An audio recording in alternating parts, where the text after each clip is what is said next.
100 পদের খাবার রান্না করলো। মানুষকে রমজান মাস আসলে বলে কি খেজুরের পরিবর্তে বড়ই দিয়ে ইফতার করো, আবার বলে বেগুনির পরিবর্তে মিষ্টি কুমড়া দিয়ে বেগুনি বানাও। আমি এইটা করি সেইটা করি। একেবারে আল্লাহ দেখিয়ে দিলেন 100 পদের খাবার রান্না করে গোটা জাতির টাকা পয়সা সব লুটপাট করে এক জায়গায় নিয়ে কুক্ষিগত করেছিল। আল্লাহ তাআলা দেখিয়ে দিলেন তুই আমার ওলামায়ে কেরামদের জেলে ঢুকিয়ে তাদের মুখের খাবার কেড়ে নিয়েছিস, আমি তোকে দেখাচ্ছি তোর রান্না করা খাবার তোকে আমি খেতে দিব না। তোর রান্না করা খাবার মানুষে দেখবে, তোকে দেখাই দেখাই খাইবে। তুই আমার আলেমদের মুখের থেকে মাইক কেড়ে নিয়েছিস, তাফসীর মাহফিল গুলো বন্ধ করে দিয়েছিস, এরপরে তুই খতিবদের মুখের সামনে অপমান করেছিস। মসজিদের মেম্বারে সত্য কথা বলা যায় নাই, মাহফিলে কোনো কথা বলা যায় নাই। তুই সব সময় আমার আলেমদের মুখ বন্ধ করেছিস, আলেমদেরকে কারাবন্দী করে দিয়েছিস। এইবারে দেখ আমি তোর মুখটা কিভাবে বন্ধ করি। সেনাবাহিনী জানালো 2 দিক থেকে আসতেছে, 45 মিনিট সময় লাগবে আসতে। হয়তো পালাও, নয়তো তোমার শাড়ি তোমার চামড়াগুলো ছিঁড়ে ফিরে বাঘের মতো খাওয়ার জন্য চতুর্দিক থেকে আবাবিল আসতেছে।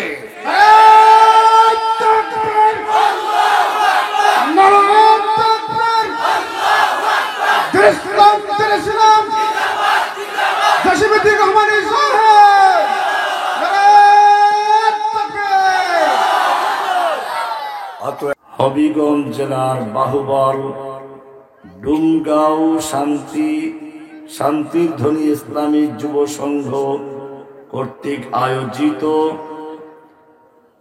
অদ্য 26শে ডিসেম্বর 2024 এই তাফসীরুল কোরআন মাহফিলের সম্মানিত সভাপতি হযরত উলামায়ে কিরাম, অত্র এলাকার বিভিন্ন স্থান থেকে আগত কোরআন ও হাদিসের সঠিক অনুসারী তাওহীদি মুসলিম জনতা, পর্দার আড়ালে অবস্থানরত আমার মা ও বোনেরা, আল্লাহ সুবহানাহু ওয়া তাআলার মহান দরবারে শুকরিয়া জ্ঞাপন করছি যিনি আমাদেরকে এই মাহফিলে আসার এবং বসার তৌফিক এনায়েত করেছেন। এজন্য বলি আলহামদুলিল্লাহ। আমরা এই মাহফিল করছি এমন একটি মুহূর্তে যখন বিশ্বের সমস্ত কাফের, মুশরিক, ইহুদি, খ্রিস্টান, হিন্দু, বৌদ্ধ সকল অনিসলামিক শক্তিগুলো ঐক্যবদ্ধভাবে মাঠে নেমেছে কিভাবে মুসলিম উম্মাহকে পৃথিবীর মানচিত্র থেকে ধ্বংস করে দেওয়া যায়, যার কারণে মুসলিমদের প্রথম কিবলা বাইতুল মুকাদ্দাস ইহুদিদের দখলে। সেখানে প্রতিদিন যুগ যুগ ধরে নিরীহ শিশুদেরকে, মহিলাদেরকে, বৃদ্ধদেরকে পাখির মতো গুলি করে হত্যা করা হচ্ছে। তাদের বাড়ি ঘর গুলোকে নিচের থেকে বুলডোজার দিয়ে আর ট্যাঙ্কের গোলা দিয়ে উপর থেকে বিমান হামলা চালিয়ে ধ্বংস করা হচ্ছে। কাশ্মীরি মুসলিমদেরকে যুগ যুগ ধরে হত্যা করা হচ্ছে। আরাকানের মুসলমানদেরকে, যুবকদের হত্যা করে বৃদ্ধ নারীদেরকে বাংলাদেশে ঠেলে দেওয়া হয়েছে। আর বাংলাদেশের মুসলমানদের ঈমান আকীদা নষ্ট করার জন্য ভারত দীর্ঘদিন পর্যন্ত একটা হিন্দু লিডার, হিন্দু জননী, একটা ফ্যাসিস্ট, একটা সন্ত্রাসী, একটা ডাইনি পেটনিকে বাংলাদেশে পাঠিয়েছিল ইসলামকে ধ্বংস করার জন্য। সে কারণে সে দেশের শিক্ষা সিলেবাসের মধ্যে হিন্দুত্ববাদকে ঢুকিয়েছিল। আল্লাহর প্রতি আস্থাকে ধ্বংস করে বানর তত্ত্ব ঢুকিয়েছিল যে মানুষ বানরের থেকে এসেছে। এমনি ভাবে নানান চক্রান্তের মাধ্যমে এদেশের মুসলিম উম্মার ঈমান আকীদা ধ্বংস করার জন্য চক্রান্ত করা হয়েছিল। মুসলিমদের বিরুদ্ধে আজকে কাফেরদের এত বড় সাহস হলো কি করে? আমি অল্প কয়েক মিনিট বক্তব্য রাখবো, যেহেতু আমার আরো একটা প্রোগ্রাম করে বিমানে আমাকে চলে যেতে হবে ঢাকায়। সেই জন্য দীর্ঘ সময় দিতে পারবো না। কালকে আমার প্রোগ্রাম কক্সবাজারে, ওখানে আপনারা দেখেছেন হয়তো, ডক্টর মিজানুর রহমান আজহারি, আমির হামজা, মামুনুল হক সাহেব, আমি, আমার দায়িত্ব হচ্ছে ওখানে জুমা পড়ানো। প্রায় কয়েক লক্ষ লোক হবে সেখানে জুমা পড়াতে হবে আমাকে কালকে বিমানে ওখানে যেতে হবে ঢাকার থেকে। সেজন্য অল্প সময় আপনাদের সামনে এসেছি, কয়েকটা কথা বলবো। এক নম্বর বিষয় হচ্ছে এই যে মুসলিমদের দুরবস্থা, আজকে বাংলাদেশে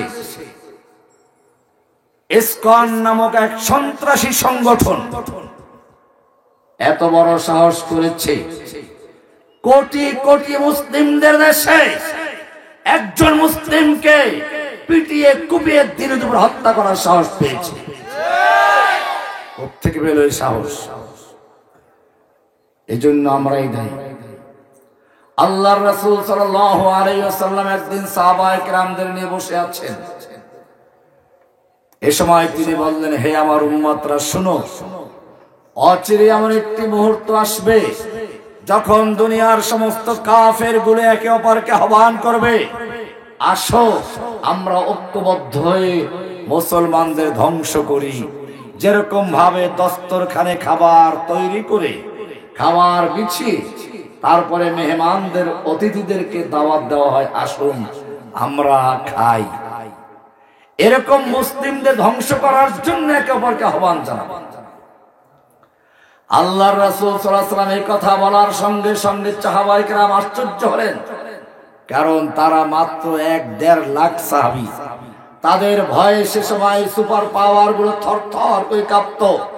রোম সম্রাট, পারস্য সম্রাটের হাঁটু কাঁপুনি শুরু হতো মুসলমানদের ভয়ে। আর সেখানে আল্লাহর রাসূল বললেন যে কাফেররা ঐক্যবদ্ধ হয়ে মুসলমানদের ধ্বংস করার জন্য জোট গঠন করবে, একজন অপরজনকে আহ্বান করবে। সাহাবায়ে কেরাম প্রশ্ন করলেন, ইয়া রাসূলুল্লাহ, তখন কি আমরা মুসলিমদের সংখ্যা অনেক কমে যাব? আল্লাহর রাসূল সাল্লাল্লাহু আলাইহি ওয়াসাল্লাম বললেন, না, ইন্নাকুম লাকাসীরুন, তোমাদের সংখ্যা তখন অনেক বেশি হবে, তোমাদের চেয়ে কয়েক কোটি গুণ বেশি হবে। সাহাবায়ে কেরাম বললেন, তাহলে কি করে কাফেররা মুসলিমদেরকে ধ্বংস করার জন্য সাহস করবে? আল্লাহর রাসূল বললেন, তোমাদের সংখ্যা তো অনেক বেশি হবে ঠিকই, ওয়ালাকিন্নাকুম গুসাউন কাগুসাইস সাইল, কিন্তু তোমাদের মুসলমানদের অবস্থা হবে কিরকম জানো? তুফানের সময়, পানি বন্যার সময় পানির উপরে খড়কুটা, কচুরি পানা, ময়লা আবর্জনা ভাসে, আসে না? ওই ময়লা আবর্জনার কোন ভিত্তি আছে? পানি যেদিকে নেয় ওদিকে যায়, বাতাসে ধাক্কা মারে আর একদিক যায়, নিজের কোনো ক্ষমতা আছে? খেজুর গাছ দাঁড়াইয়ে থাকে, তার নিতে পারে? তাল গাছ নিতে পারে? খড়কুটা ভাসাইয়ে নিয়ে যায়। ঠিক তেমনি ভাবে মুসলিমদের অবস্থা হবে খড়কুটার মতো, ভাসমান খড়কুটার মতো। তার মানে কি? আল্লাহর নবী জানিয়ে দিলেন, মুসলিমদের শক্তিটা হলো গাছের মতো। কার মতো? কি গাছের মতো? তাল গাছ, খেজুর গাছের মতো। কোরআন বলছে, আলাম তারা কাইফা দারাবাল্লাহু মাসালান কালিমাতান তাইয়্যিবাহ, ও মুসলিম যুবক, তুমি কি লক্ষ্য করনি আল্লাহ তাআলা কি সুন্দর করে একটা উদাহরণ দিয়েছেন? মাসালান কালিমাতান তাইয়্যিবাতান, কালেমায়ে তাইয়্যিবা লা ইলাহা ইল্লাল্লাহর উদাহরণ দিচ্ছেন একটা খেজুর গাছের সঙ্গে, পবিত্র গাছের সঙ্গে। কাশাজারাতিন তাইয়্যিবা আসলুহা সাবিতু ওয়া ফারউহা ফিস সামা, যেই গাছের শিকড় থাকে মাটিতে আর তার শাখাগুলো আরশ পর্যন্ত ছুঁয়ে যায়। মুমিনদের শিকড় থাকে মাটিতে, বসবাস করে মাটিতে, কিন্তু তাদের শক্তির উৎস কোথায়? লা ইলাহা ইল্লাল্লাহ বলে সে যখন স্বীকার করলো, এই লা ইলাহার এত পাওয়ার, লা ইলাহা মানে হচ্ছে কোন শক্তি নেই, লা ইলাহা একটা অংশ, ইল্লাল্লাহ আর একটা অংশ। ও আমার যুবক ভাইয়েরা, অল্প সময়ে লা ইলাহা ইল্লাল্লাহর অর্থটা বুঝাবো, বোঝার চেষ্টা করবেন। লা ইলাহা ইল্লাল্লাহর দুইটা পার্ট। কয়টা পার্ট? দুইটা অংশ। একটা অংশ লা ইলাহা, আর একটা হচ্ছে ইল্লা আল্লাহ, ইল্লাল্লাহ। লা মানে নেই, ইলাহা মানে কোনো মাবুদ নেই, কোনো মাবুদ আগে খালি করলো, আগে সব কিছু না করলো। কোনো মাবুদ নাই, কোনো হুকুমদাতা নাই, কোন ক্ষমতার মালিক নাই, কোন সন্তান দাতা নেই, কোন খাজা বাবার ক্ষমতা নাই, গাজা বাবার ক্ষমতা নাই, ল্যাংটা বাবার ক্ষমতা নাই, কোন দরগাওয়ালার ক্ষমতাও নাই, দুর্গাওয়ালার ক্ষমতা নাই, কোন শাসকের ক্ষমতা নাই, আমেরিকার ক্ষমতা নাই, রাশিয়ার ক্ষমতা নাই, ইন্ডিয়ার ক্ষমতা নাই। লা ইলাহা বলে সমস্ত ক্ষমতার মালিক উৎখাত করে দিয়ে একটা পুরাতন বিল্ডিং এ রং করতে গেলে আগে মানুষ কি করে? পুরাতন রংটাকে ঘষে মেজে ধুয়ে মুছে পরিষ্কার করে তারপরে নতুন রং করে, ঠিক কিনা? নাকি এই এলাকায় মানুষেরা পুরাতন বিল্ডিং এর পুরাতন রঙের উপরে নতুন রং মেরে দেয়? পুরাতনটা ঘষে মেজে ধুয়ে মুছে পরিষ্কার করে দেয়, কারণ পুরাতনটার উপরে নতুন রং করলে পুরাতনটাও চলে যায়, নতুনটাও চলে যায়। আগে পুরাতন রংটা ঘষে মেজে ধুয়ে মুছে পরিষ্কার করে তারপরে নতুন রং করতে হয়। ঠিক তেমনি ভাবে আগে লা ইলাহা বলে, লা মানে নেই, ইলাহা মানে কোনো মাবুদ যার আনুগত্য করা যায়, যার হুকুম মানা যায়, যার ক্ষমতা আছে। কোনো ক্ষমতা নাই, কোনো সন্তান দাতা নাই, কোনো আইন দাতা নাই, কোনো বিধান দাতা নাই, কোনো হুকুম দাতা নাই, কোনো মকসুদ পূরণ করার মালিক নাই, হেদায়েত দেওয়ার মালিক নাই। লা ইলাহা বলে সব উৎখাত করে দিয়ে মনটাকে গায়রুল্লাহ থেকে, অন্তরটাকে, কলবটাকে ঘষে মেজে ধুয়ে মুছে পরিষ্কার করে শুধু একজনকে বসানো হচ্ছে। কাকে? লা ইলাহা। এইটার সাক্ষী দিতে হয় আশহাদু আল্লা ইলাহা। এই আশহাদু মানে সাক্ষ্য দিচ্ছি।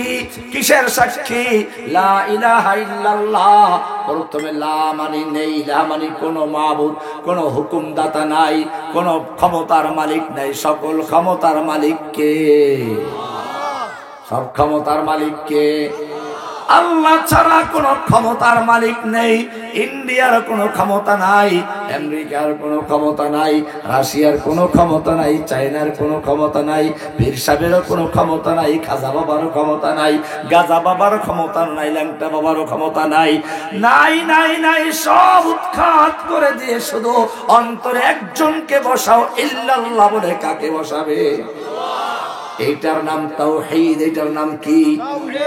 এখন এইটা যদি বিশ্বাস করো তাহলে তোমার দেশের সংবিধান আছে একটা, সেখানে লেখা আছে ৭ ক ধারায় প্রজাতন্ত্রের সকল ক্ষমতার মালিক জনগণ। মুসলমান বিশ্বাস করতে পারে? যেই মুসলমান লা ইলাহা বলে সব উৎখাত করে দিয়েছে, জনগণের ক্ষমতা নাই, কোন মানুষের ক্ষমতা নাই, কোন দেশের ক্ষমতা নাই, সব উৎখাত করে পরিষ্কার বলছে। সূরা আলে ইমরানের ২৬ নম্বর আয়াত ঘোষণা করছে, কুলিল্লাহুম্মা মালিকাল মুলক। ও আল্লাহ, তুমি সমস্ত ক্ষমতার মালিক। তুতিল মুলকা মান তাশাউ, তুমি যাকে ইচ্ছা ক্ষমতা দান করো। ক্ষমতা দেওয়ার মালিক কে? ওয়া তানজিউল মুলকা মিম্মান তাশাউ, আর তুমি যার থেকে ইচ্ছা ক্ষমতা ছিনিয়ে নিতে পারো। এই কি ক্ষমতার মালিক দেখেন নাই?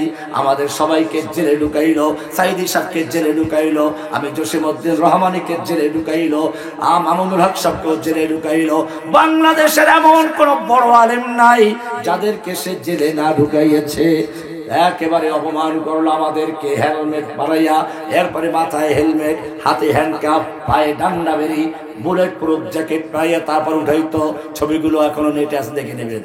ও আমার ভাইয়েরা, এইরকম ভাবে সে আমাদেরকে অপমান করার চেষ্টা করেছে। আর দুনিয়ার সমস্ত ক্ষমতা নিজের হাতে তুলে নিয়েছে। যখন আন্দোলন শুরু হলো, কি 100 পদের খাবার রান্না করলো। মানুষকে রমজান মাস আসলে বলে কি খেজুরের পরিবর্তে বড়ই দিয়ে ইফতার করো, আবার বলে বেগুনির পরিবর্তে মিষ্টি কুমড়া দিয়ে বেগুনি বানাও। আমি এইটা করি সেইটা করি। একেবারে আল্লাহ দেখিয়ে দিলেন 100 পদের খাবার রান্না করে গোটা জাতির টাকা পয়সা সব লুটপাট করে এক জায়গায় নিয়ে কক্ষিগত করেছিল। আল্লাহ তাআলা দেখিয়ে দিলেন, তুই আমার ওলামায়ে কেরামদের জেলে ঢুকিয়ে তাদের মুখের খাবার কেড়ে নিয়েছিস, আমি তোকে দেখাচ্ছি তোর রান্না করা খাবার তোকে আমি খেতে দিব না। তোর রান্না করা খাবার মানুষে দেখবে, তোকে দেখে দেখাই খাইবে। ক্ষমতা দেওয়ার মালিককে, আতানজিউল মুলকা মিম্মান তাশাউ, ক্ষমতা ছিনিয়ে নেওয়ার মালিককে। সেনাবাহিনীর কাছে আবেদন করলো একটু বক্তব্য দিব। সারা জীবন বক্তব্য দিয়ে তার মিটায় নাই আসা। তুই আমার আলেমদের মুখের থেকে মাইক কেড়ে নিয়েছিস, তাফসীর মাহফিল গুলো বন্ধ করে দিয়েছিস, এরপরে তুই খতিবদের মুখের সামনে অপমান করেছিস। মসজিদের মেম্বারে সত্য কথা বলা যায় নাই, মাহফিলে কোনো কথা বলা যায় নাই। তুই সব সময় আমার আলেমদের মুখ বন্ধ করেছিস, আলেমদেরকে কারাবন্দী করে দিয়েছিস। এইবারে দেখ আমি তোর মুখটা কিভাবে বন্ধ করি। সেনাবাহিনী জানালো 2 দিক থেকে আসতেছে, 45 মিনিট সময় লাগবে আসতে। হয়তো পালাও, নয়তো তোমার শাড়ি তোমার চামড়াগুলো ছিঁড়ে ফিরে বাঘের মতো খাওয়ার জন্য চতুর্দিক থেকে আবাবিল আসতেছে।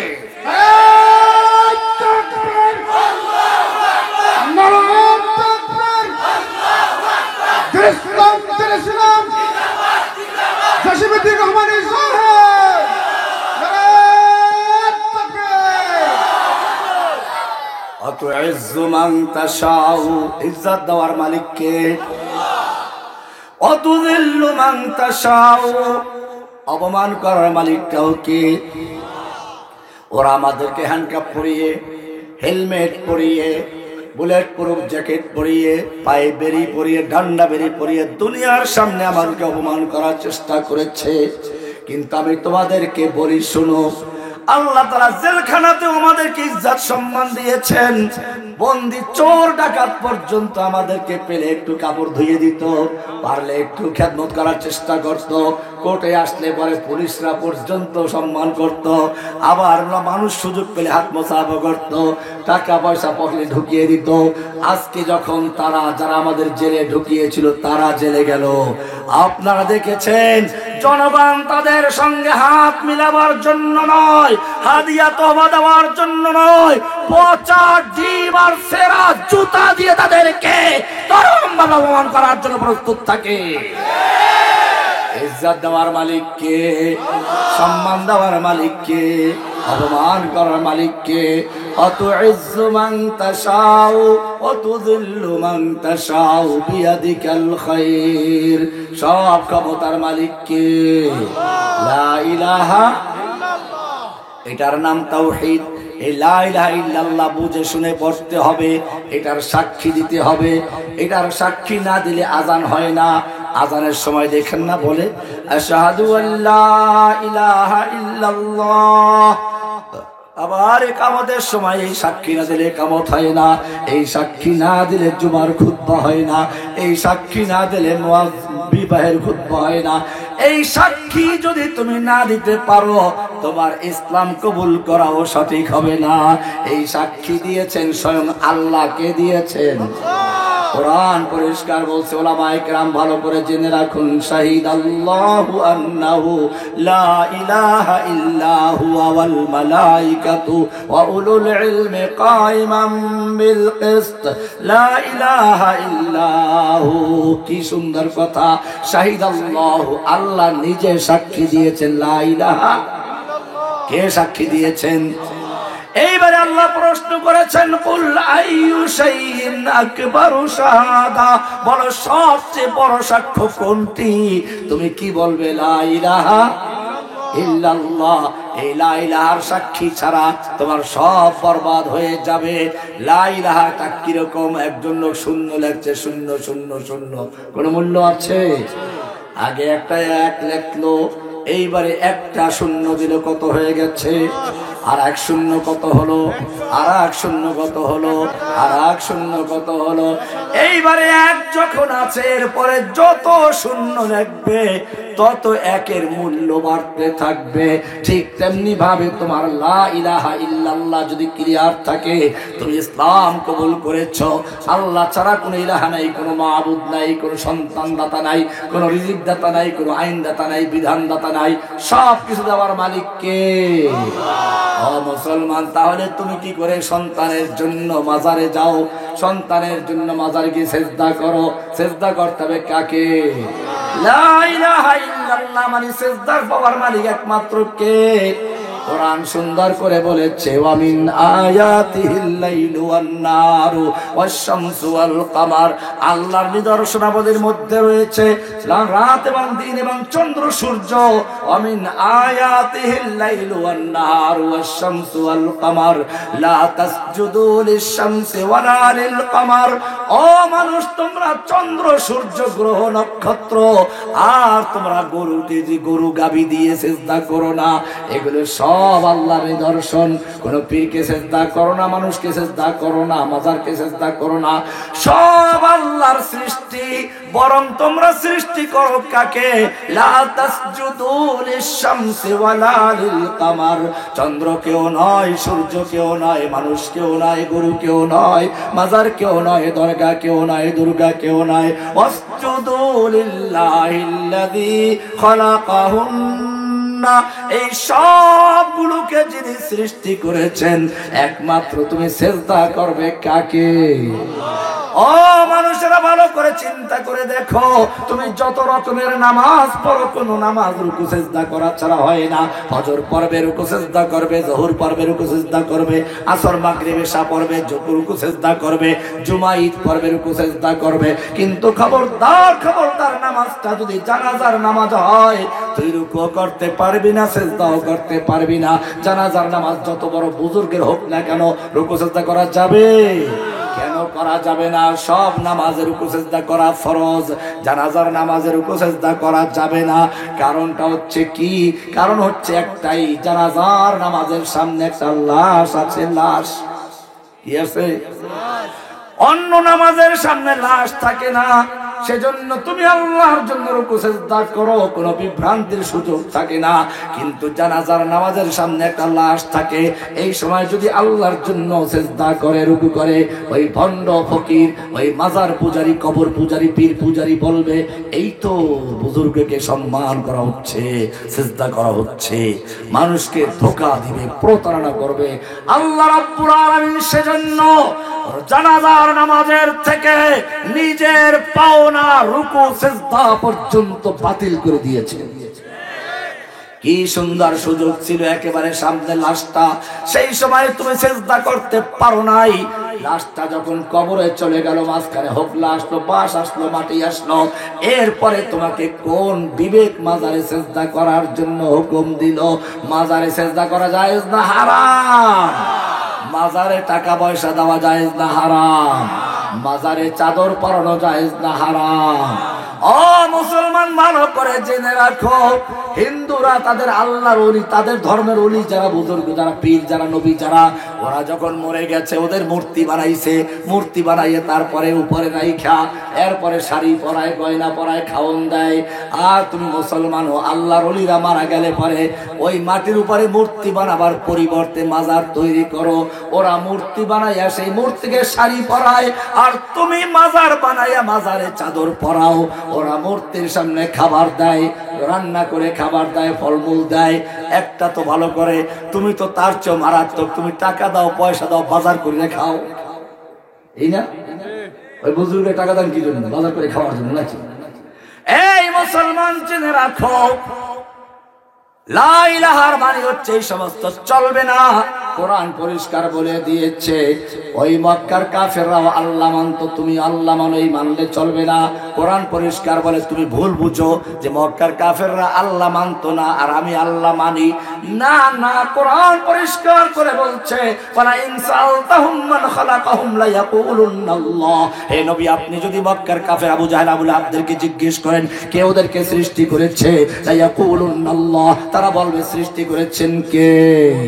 ওয়ালা ইন সালতাহুম মান নাযালা মিনাস সামাই মাআন ফাআহইয়া বিহিল আরদা মিন বাদি মাউতিহা লা ইয়াকুলুনাল্লাহ। আপনি যদি মক্কার আবু জাহেল আবু লাহাবদেরকেও জিজ্ঞেস করেন, মক্কার কাফেরদেরকে জিজ্ঞেস করেন কে আসমান থেকে পানি বর্ষণ করে, সেই পানির মাধ্যমে মৃত্যু জমিনকে, শুকিয়ে যাওয়া জমিনকে আবার সুন্দর করে তরুতাজা করে ফসল উৎপন্ন করার যোগ্যতা দান করেন কে, লা ইয়াকুলুনাল্লাহ, তারা বলবে কে করে। এভাবে আল্লাহ তাআলা পরিষ্কার করে দিয়েছেন ওরা আল্লাহ মানতো, তোমরাও মানো। পার্থক্যটা কোন জায়গায়? বলবেন যে হুজুর ওরা তো মূর্তি পূজা করে, আমরা মূর্তি পূজা করি না। আল্লাহ বলছেন সূরা জুমার 39 নম্বর সূরার 3 নম্বর আয়াতে বলছেন এই শুনে রাখো ওরা মূর্তি পূজা করে কেন। ওরা মূর্তিকে আল্লাহ মানে না, বরং কি জন্য পূজা করে? মা নাবুদুহুম ইল্লা লিয়ুকাররিবুনা ইলাল্লাহি যুলফা। ওরা বলবে আমরা এই দেবদেবী আর মূর্তিগুলোর পূজা করি এই জন্য এরা আল্লাহর ওলিদের মূর্তি, এই ওলিরা খুশি হইয়া আমাদেরকে আল্লাহর নিকটে পৌঁছাইয়া দিবে। আল্লাহ বলেন এই জন্য যদি ওরা মুশরিক হয়, তুমিও যদি মনে করো মাজারওয়ালা আসছি তোমাকে আল্লাহর কাছে পৌঁছাইয়া দিবে, পীরে তোমাকে আল্লাহর কাছে পৌঁছাইয়া দিবে, তুমিও মুশরিক। হ্যাঁ, কোনো পীরের ক্ষমতা নেই আল্লাহর কাছে পৌঁছাইয়া দেওয়ার। আর এমন আমাদের কাজ হচ্ছে মানুষকে দাওয়াত দেওয়া, হেদায়েতের দাওয়াত দেওয়া। হেদায়েত দেওয়ার মালিক কে? আল্লাহর নবীর চাচা আবু তালেব সারা জীবন নবীর খেদমত করেছেন, নবীর পক্ষে লড়াই করেছেন। মৃত্যুর সময় আল্লাহর নবী মাতার কাছে গিয়ে বললেন চাচা খালি বলো লা ইলাহা ইল্লাল্লাহ, এই সাক্ষ্য না দিলে পরে আমি তোমার জন্য সুপারিশ করার সুযোগ পাবো না। তুমি আমার যতই পক্ষে থাকো, যতই লড়াই করেছো, কষ্ট করেছো, সব বিফল হয়ে যাবে, জিরো হয়ে যাবে, 000। যদি তুমি লা ইলাহার সাক্ষী দাও আমি তোমাকে বানাতে পারবো হিরো, আল্লাহর কাছে সুপারিশ করতে পারবো। আল্লাহর নবী এত অনুরোধ করলেন, কিন্তু মক্কার আবু জাহেল আবু লাহাবরাও তার কাছে ছিল।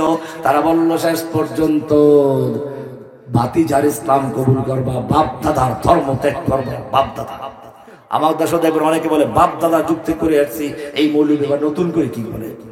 আমার ভাইয়েরা বাপ দাদার ধর্মের উপরে থাকতে হবে এই কথা বলল, শেষ পর্যন্ত মারা গেল।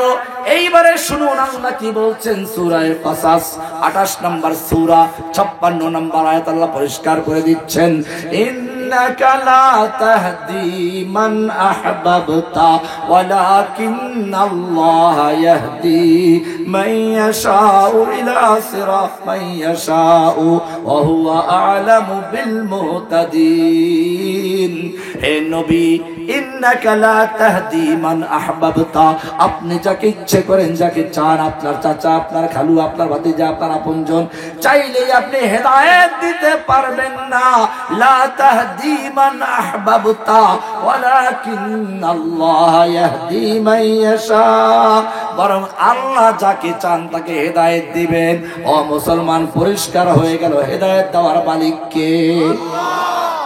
এখন যদি কোনো পীর বুজুর্গ বলে আমি হেদায়েত দিয়ে দিব, মুরিদদেরকে তরাইয়া নিব, পার করাইয়া নিব, এই ব্যক্তি আল্লাহর ওলি না শয়তানের ওলি?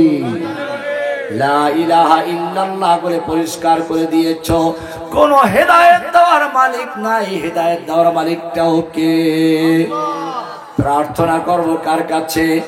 আল্লাহর কাছে প্রার্থনা করলে যদি আল্লাহর ইবাদত হয়, তাহলে মাজারে গিয়ে প্রার্থনা করলে কার ইবাদত হয়? তুমি তো কোরআনে পরিষ্কার বলে দিয়েছো ইয়াকা না'বুদু ওয়া ইয়াকা নাস্তাঈন, ও আমার রব আমি কেবলমাত্র তোমার ইবাদত করি, তোমার কাছে সাহায্য চাই। সাহায্য চাবো কার কাছে? লা ইলাহা ইল্লাল্লাহর মানে হচ্ছে নেই কোনো সাহায্যকারী, নেই কোনো সন্তান দাতা, নেই কোনো মাকসুদ পূরণকারী, নেই কোনো উন্নতি দাতা, সবকিছু দেওয়ার মালিক কে?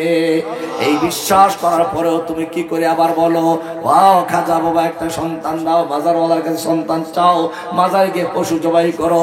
ও মুসলমান, কোরবানির সময় তুমি আল্লাহর নামে পশু জবাই করলে যদি আল্লাহর ইবাদত হয়, তাহলে যদি মাজারে গিয়ে মাজারের নামে পশু জবাই করো, কার ইবাদত হচ্ছে ওটা?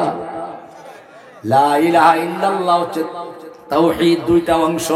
লা ইলাহা বলে বর্জন করেছে সব গায়রুল্লাহকে, আল্লাহর পরিবর্তে যা কিছুর পূজা করা হয়, যার হুকুম মানা হয়, যার আনুগত্য করা হয়, সব বর্জন করেছো। ইল্লাল্লাহ বলে সব গ্রহণ করেছো শুধু আল্লাহকে। এইবারে আল্লাহ বলছেন যারা এই দুইটা কাজ করলো, বর্জন আর গ্রহণ, শুধু আল্লাহকে মানলেই চলবে না, আগে বর্জন করো। ওই যে বললাম পুরাতন বিল্ডিং রং করতে গেলে পুরাতন রং ঘষে মেজে পরিষ্কার করে নতুন রং করে, তাহলে এটা মজবুত থাকবে। ঠিক তেমনি ভাবে মনে করো একটা ফ্যান লাগানো আছে একটা রডের সাথে রড, বাঁকা রড। এই রডটা যদি মজবুত হয়, কিন্তু ভালোভাবে তুমি ধরো নাই, ঝুলতে পারবে না, ছিঁড়ে পড়বা। আবার ধরছো ভালো করে, কিন্তু রডটা দুর্বল, ছিঁড়ে পড়বে। আল্লাহ বলছেন ফামাইয়াকফুর বিত্তাগুত, সূরা বাকারা 256 নম্বর আয়াত। আল্লাহ বলছেন লা ইলাহা বলে তাগুতকে বর্জন করলো, ইল্লাল্লাহ বলে আল্লাহকে গ্রহণ করলো। ফামাইয়াকফুর বিত্তাগুতি ওয়া ইউমিন বিল্লাহি, যেই ব্যক্তি তাগুতকে বর্জন করলো, আল্লাহর পরিবর্তে যাদের পূজা করা হয়, যাদের হুকুম মানা হয়, আল্লাহর পরিবর্তে যারা আইন বিচার ফয়সালা করে, আল্লাহর কোরআন দিয়ে যারা বিচার করে না, আদালতে হোক সংসদে হোক, আল্লাহর আইন বিধানকে যারা অস্বীকার করে, এই সবগুলো তাগুতকে যারা বর্জন করলো, আগে বর্জন করতে হবে, তারপরে ওয়ায়ুমিন বিল্লাহি, এরপরে আল্লাহর উপর ঈমান আনলো। এইবারে দুইটা হলো, দুই হাত দিয়ে ধরলে লানফিসামা লাহা, এখন আর ছিঁড়ে যাবে না। কি ধরেছো? আল্লাহ বলছে ফাকাদ ইসতামসাকা বিল উরওয়াতিল উসকা। ও মুসলিম জেনে রাখো, আল্লাহর রাসূল যে বলেছিলেন তোমাদের অবস্থা হবে সেই ভাসমান কচুপাতার খড়কুটার মতো, ময়লা আবর্জনার মতো। যদি তুমি লা ইলাহা ইল্লাল্লাহ বলে, লা ইলাহা বলে সমস্ত তাগুতকে বর্জন করতে পারো, ইল্লাল্লাহ বলে আল্লাহকে গ্রহণ করতে পারো, তাহলে জেনে রাখো তোমার সম্পর্ক আরশের সাথে। আরশওয়ালাকে তুমি দুই হাত ধরে ধরেছো।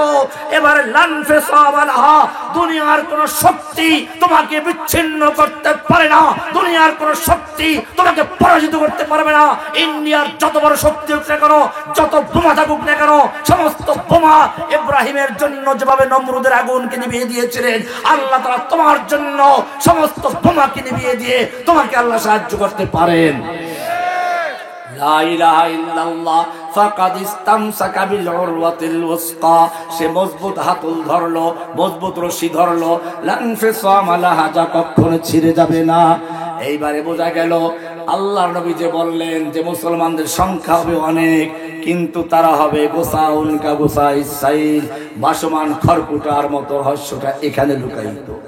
এই কারণে কোরআন বলছে লা ইলাহা ইল্লাল্লাহ যার ক্লিয়ার নেই, ওয়া মান ইউশরিক বিল্লাহি, যে ব্যক্তি আল্লাহকেও মানে আবার আইন বিচারের ক্ষেত্রে আল্লাহর আইন মানে না। সূরা নিসা 61 নম্বর 60 নম্বর আল্লাহ বলছেন আলাম তারা ইলাল্লাযীনা ইয়াজউমুনা আন্নাহুম আমানু বিমা উনজিলা ইলাইকা ওয়া মা উনজিলা মিন ক্বাবলিকা, হে নবী আপনি কি ওই সকল মুসলমানদের দেখেন নাই, মুসলমানদের তাকান নাই, যারা দাবি করে আমরা কোরআন মানি, আপনার প্রতি নাযিলকৃত কিতাব কোরআন মানি, ওয়া মা উনজিলা মিন ক্বাবলিকা, পূর্বের কিতাব সব মানি, একেবারে আসমানি কিতাব সব মানি, ফেরেশতা মানি, আখিরাত মানি, সব মানি, মানতে কোনো সমস্যা নাই।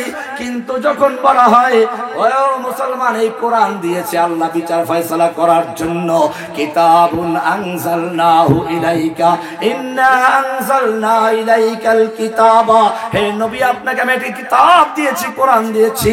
কেন দিলাই কোরআনটা? ভূতে ধরলে পরে চিনির প্লেটে লিখে মিশক জাফরান দিয়ে লিখে তারপর ধুয়ে দিয়ে খাইয়ে ভূত ছাড়াইবা, আর নইলে তাবিজ দিয়ে জিন ছাড়াইবা, আর নইলে রমজান মাসে শুধু কোরআন পড়বা, আর নইলে মানুষ মারা গেলে খতম করবা।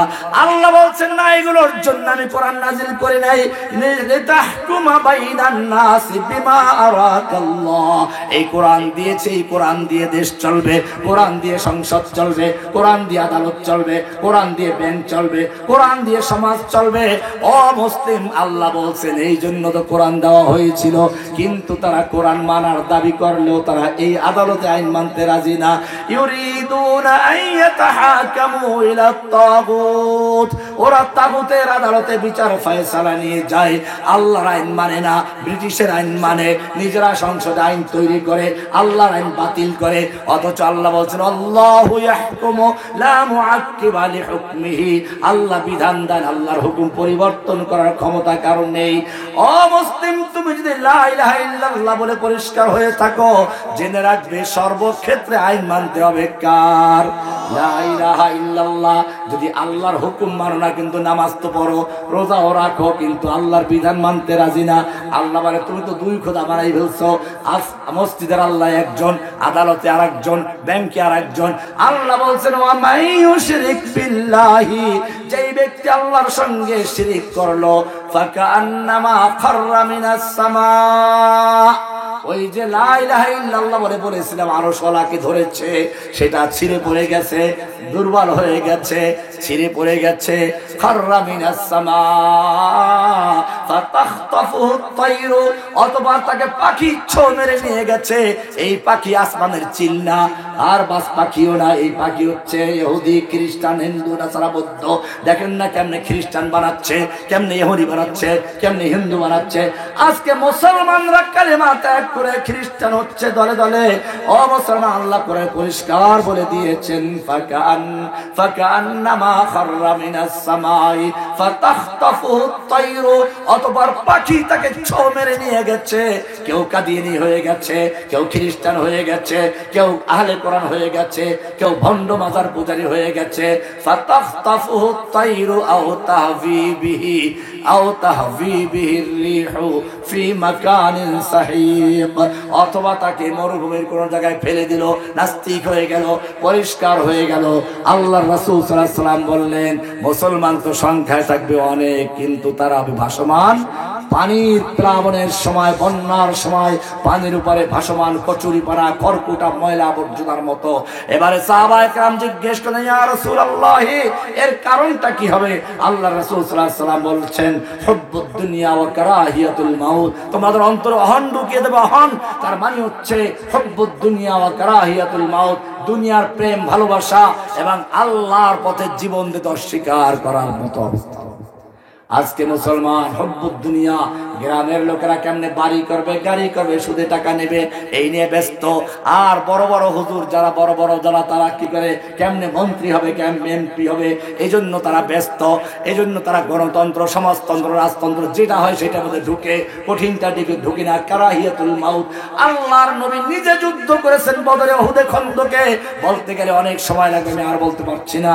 আল্লাহর নবী ইতিহাস পড়বেন, আল্লাহর নবী নিজে যুদ্ধ করেছেন বদরের ময়দানে, উহুদের ময়দানে, খন্দকের ময়দানে। উহুদে আল্লাহ নবী লোহার টুপি পরা ছিলেন, এক কাফের এত জোরে আঘাত করলো, আল্লাহ নবী লোহার টুপিটা ভেঙে গালে ঢুকে পড়েছে, মারির দুটা দাঁত পড়ে গেছে, লোহা ঢুকে রয়েছে। যুদ্ধের পরে একজন সাহাবী টান দিয়ে বের করতে গিয়ে তার দুটা দাঁত পড়ে গেছে, লোহাটা বেরিয়ে আসলো, রক্তে রঞ্জিত হয়ে গেল। আমি জিজ্ঞেস করতে চাই, আল্লাহর নবীকে রক্ত দিতে হয়েছে, এরপরে যদি কেউ বলে গণতান্ত্রিক পদ্ধতি, সমাজতান্ত্রিক পদ্ধতি, যখন যেটা আছে ভাসে যায় খড়কুটার মতো, এই ভাসমান খড়কুটো হচ্ছে এই সমস্ত ওলামা ইকরাম, এই সমস্ত লোক মুসলমান যারা যখন যেটা পায় ওইটা গ্রহণ করে, আল্লাহর নবীর আদর্শকে ভুলে যায়। মনে রাখতে হবে, আল্লাহর নবী যেইভাবে দিনকে বিজয় করেছেন, কিয়ামত পর্যন্ত সেইভাবে দিন বিজয় হবে। আল্লাহ নবী রক্ত দিয়েছেন, মুসলমান সাহাবায়ে কেরাম রক্ত দিয়েছেন, মার খেয়েছেন, যুদ্ধ করেছেন, কিতাল করেছেন, সে পদ্ধতিতে দিন বিজয় হবে। আজকেও সেই পদ্ধতিতে এই স্বৈরাচারী হাসিনাকে বিদায় করা হয়েছে। এটা কোনো গণতান্ত্রিক প্রক্রিয়া না, তালেবানরা সেভাবে বিজয় লাভ করেছে। কিয়ামত পর্যন্ত সেইভাবে দিন বিজয় হবে। তোমাদের শক্তির উৎস লা ইলাহা ইল্লাল্লাহ, লা ইলাহা মানে বর্জন, ইল্লাল্লাহ মানে গ্রহণ, লা ইলাহা মানে নফি, ইল্লাল্লাহ মানে ইসবাত, লা ইলাহা মানে তাখলিয়া, ইল্লাল্লাহ মানে হা। ও মুসলমান, এইটা হচ্ছে মূল শক্তির জায়গা। একটা লোক একটা রাস্তায় সুন্দরী মেয়ে দেখে পছন্দ হয়ে গেছে, ঘরে ধরে নিয়ে আসছে, এনে তাকে উজু করাইলো, গোসল করালো, যায় নামাজ বিছাইয়ে নামাজ পড়াইতে দিল, এবারে রোজা রাখায়, হজ করায়, হালাল গেজা খাওয়ায়, সবকিছু করায়, খাস পর্দা করায়, কঠোর শরিয়া মানে, কিন্তু মাগার বিয়েটা করে নাই। কি করে নাই? ও মুসলমান, তুমিও তো সেই অবস্থা। নামাজ রোজা হজ যাকাত ঠিকই করো, কিন্তু লা ইলাহা ইল্লাল্লাহ তোমার ক্লিয়ার না। আগে লা ইলাহা ইল্লাল্লাহ ভালো করে বুঝো, এরপরে তার উপরে আমল করো, আল্লাহর উপরে আস্থা রাখো, বিশ্বাস রাখো। সমস্ত ক্ষমতার মালিক কে? আইন দেওয়ার মালিক কে? সন্তান দেওয়ার মালিক কে? রিজিক দেওয়ার মালিক কে? মনের মকসুদ পূরণ করার মালিক কে? এ মুসলমান, হেদায়েত দেওয়ার মালিক কে? আখিরাতে মুক্তি দেওয়ার মালিক কে? লা ইলাহা, এটার উপর কিছু আলোচনা করলাম। আব তো রহে বস তাদমে আখির গর্দ জবায়ে মেরে ইলা, বলো লা ইলাহা इल्लल्लाह, तेरे सिवा माबूद हकीकी कोई नहीं है, कोई नहीं, तेरे सिवा मस्जूद हकीकी कोई नहीं है, कोई नहीं। अब तो रहे बस तादम आकर जर्द ज़ुबाए मेरे इलाह, ला इलाहा इल्लल्लाह, ला इलाहा इल्लल्लाह। وآخر دعوانا أن الحمد لله رب العالمين। السلام عليكم ورحمة الله وبركاته।